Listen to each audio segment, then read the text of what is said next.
بسم اللہ الرحمن الرحیم اللہم صلی علی محمد وعلی آل محمد۔ السلام علیکم ورحمۃ اللہ وبرکاتہ۔ صحابی رسول صلی اللہ علیہ وآلہ وسلم حضرت عمیر بن وحید قرشی رضی اللہ تعالیٰ عنہ کی اسلام لانے کا واقعہ۔ عمیر بن وحید رضی اللہ تعالیٰ عنہ مکہ میں رسالت مآب صلی اللہ علیہ وآلہ وسلم کے قتل کے ارادے سے آئے۔ ہوا یہ کہ بدر میں ان کا بیٹا اسیر ہو گیا، جس کی وجہ سے ان کا دل ڈوب کر رہ گیا۔ بدر ہی میں صفوان کے والد امیہ بن خلف مارے گئے۔ ان کے دل سے اپنے باپ کا سایہ سر سے اٹھ جانے کا ملال نہ مٹ سکا۔ ایک روز شہر سے باہر مقام حجر میں صفوان اور عمیر دونوں کی ملاقات ہو گئی۔ دونوں نے اپنے زخم ایک دوسرے کے سامنے کھول دیے۔ صفوان: کیا کیا جائے، بدر کے نتیجے نے ہمارے دل میں ناسور ڈال دیا ہے۔ عمیر بن وحید: برادر عزیز، اس لڑائی کے انجام سے دنیا نظروں سے تاریخ ہو گئی ہے۔ میں اگر زیر بار نہ ہوتا اور اپنے بعد بچوں کی گزر بسر کا سہارا بھی نہ ہوتا تو مدینے جا کر محمد صلی اللہ علیہ وآلہ وسلم کو نعوذ باللہ دن دہاڑے قتل کر دیتا۔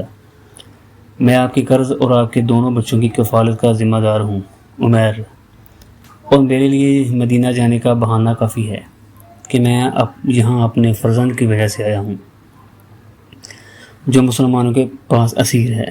صفوان اور عمیر دونوں آپس میں چچا زاد بھائی تھے۔ صفوان نے سواری اور زادِ راہ کا انتظام کر دیا۔ عمیر نے تلوار کو آب دی اور پھر زہر میں بجھایا اور بدر کا انتقام لینے کے لیے مدینہ روانہ ہو گئے۔ یہاں پہنچ کر مسجد نبوی میں سواری سے اترے۔ ان کے دل میں کسی کا ڈر نہ تھا، صرف اپنے لخت جگر کی اسیری کا خیال انتقام کے لیے ابھار رہا تھا۔ زہر میں بجھی ہوئی تلوار گلے میں حائل تھی۔ حضرت عمر رضی اللہ تعالیٰ عنہ کی نگاہ پڑ گئی۔ دیکھا تو عمیر کے چہرے سے شرارت ٹپک رہی ہے۔ رسول اللہ صلی اللہ علیہ وآلہ وسلم کی خدمت میں حاضر ہوئے اور عرض کیا، یا رسول اللہ صلی اللہ علیہ وآلہ وسلم، عمیر حاضری کی اجازت پر مصر ہے، مگر شرارت اس کے بشرے سے ٹپک رہی ہے۔ رسول اللہ صلی اللہ علیہ وآلہ وسلم نے فرمایا، اسے مت روکو۔ عمر رضی اللہ تعالیٰ عنہ نے مسلمانوں سے نگرانی کا اشارہ کرتے ہوئے آنے والے کا راستہ صاف کر دیا۔ رسول اللہ صلی اللہ علیہ وآلہ وسلم نے عمیر کو نگرانی میں آتے دیکھا تو اپنے یاران وفا قریش کو حلقہ توڑنے کا حکم صادر فرمایا کر منتشر کر دیا۔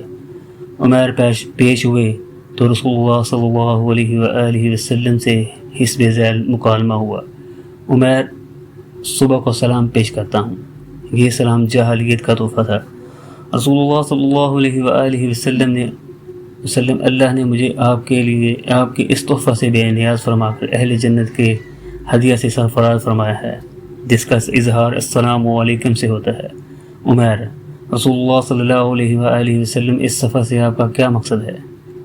اس تحفے سے تو آپ حال ہی میں فیض یاب ہوئے ہیں، اب تک ہمارے ہی مروجہ طریقے اسلام پر عمل پیرا تھے۔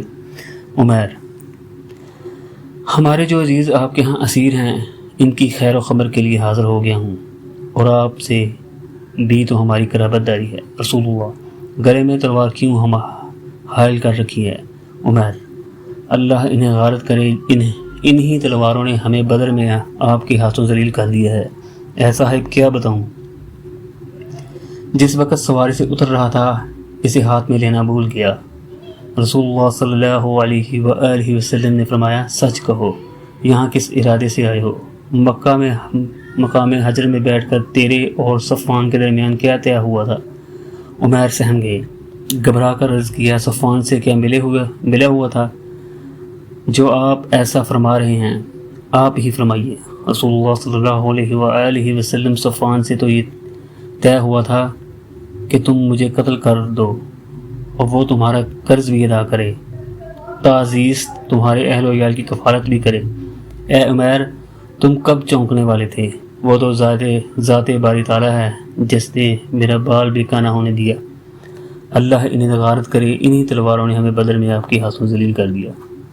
ایسا ہے، کیا بتاؤں؟ عمیر، سچ کہو، یہاں کس ارادے سے آئے ہو؟ مکہ میں حجر میں بیٹھ کر تیرے اور صفوان کے درمیان کیا طے ہوا تھا؟ عمیر: اے محمد، میں شہادت دیتا ہوں آپ کے رسول اللہ صلی اللہ علیہ وآلہ وسلم ہونے کی اور اللہ کے معبود برحق ہونے کی۔ یا رسول اللہ صلی اللہ علیہ وآلہ وسلم، ہماری کم عقلی تھی کہ ہم آپ پر نازل شدہ وحی کا انکار کرتے رہے۔ یہ راز میرے اور صفوان کے درمیان تھا۔ اگر آپ پر وحی صادق کا نزول نہ ہوتا تو آپ کو کیسے معلوم کر سکتے؟ اللہ کا شکر ہے کہ مجھے سیدھی راہ میسر آ گئی، حالانکہ اگلا نئے برے ارادے سے تھا۔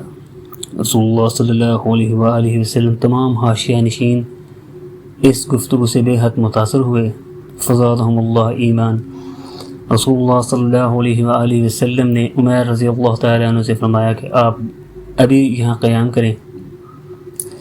اصحاب رضوان اللہ اجمعین کو حکم دیا کہ ان کا قیدی رہا کر دیا جائے اور عمیر کو تھوڑی دیر قرآن کی تعلیم بھی دی جائے۔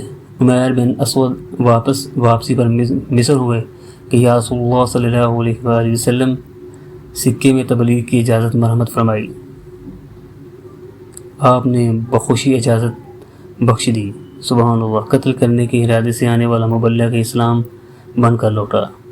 قارئین، اگر حضرت عمیر رضی اللہ تعالیٰ عنہ اپنی جاہلیت پر ڈٹا رہتا اور اپنے اس برے ارادے سے باز نہ رہتا تو پھر خود بھی کفر میں مر جاتا اور اپنے بیٹے کو بھی نہ چھڑاتا، لیکن یہ اسلام ہی کی برکت تھی کہ جان بھی محفوظ، بیٹا بھی قید سے آزاد اور ایمان بھی نصیب ہوا۔